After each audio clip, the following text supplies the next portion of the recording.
I'm Jorge Ribas, and you're wondering.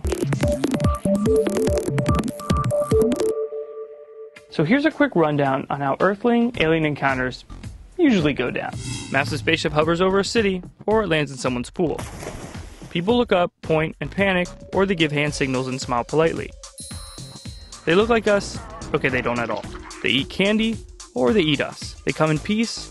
We have come to visit you in peace. Or not. Time's up.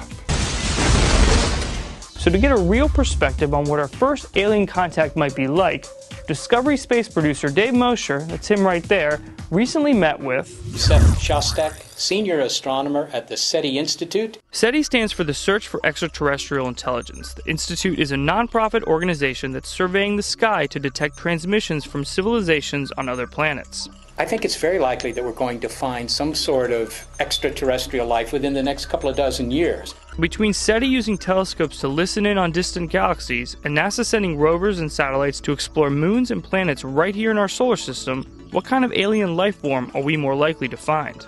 It's hard to say whether we'll first find very simple life, because there's probably a lot of that, but on the other hand, intelligent life might be making signals that would be easier to find from very great distance. So which one am I betting on? I'm not sure, but I suspect we may find life on Mars before we find life around the stars.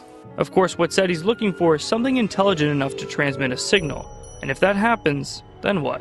There's the perception that if we were to find, for example, a signal coming from aliens, that everybody would, riot in the streets, that they wouldn't be able to handle that news. The rumors of invading armies and mass destruction are based on hysteria and are absolutely false. To assume that everybody would go crazy is wrong. We'll just be interested to know what it is we found and what are they like. The SETI Institute, together with Cal Berkeley's Radio Astronomy Lab, is building the Allen Telescope Array, a project that, when completed, will consist of 350 antennas. And people often wonder, what's the point? Suppose we find pond scum on Mars, for example. I mean, there's pond scum here on Earth. Do we need more pond scum? But, if you found life on Mars, you could investigate it and find out, well, are we related to it? Are we descendants of Martians that hitchhiked on a rock, 4 billion years ago, made it to Earth, and we're their descendants? Wait a minute, but if that hypothesis is true, then that means the aliens are already here, and we're the aliens.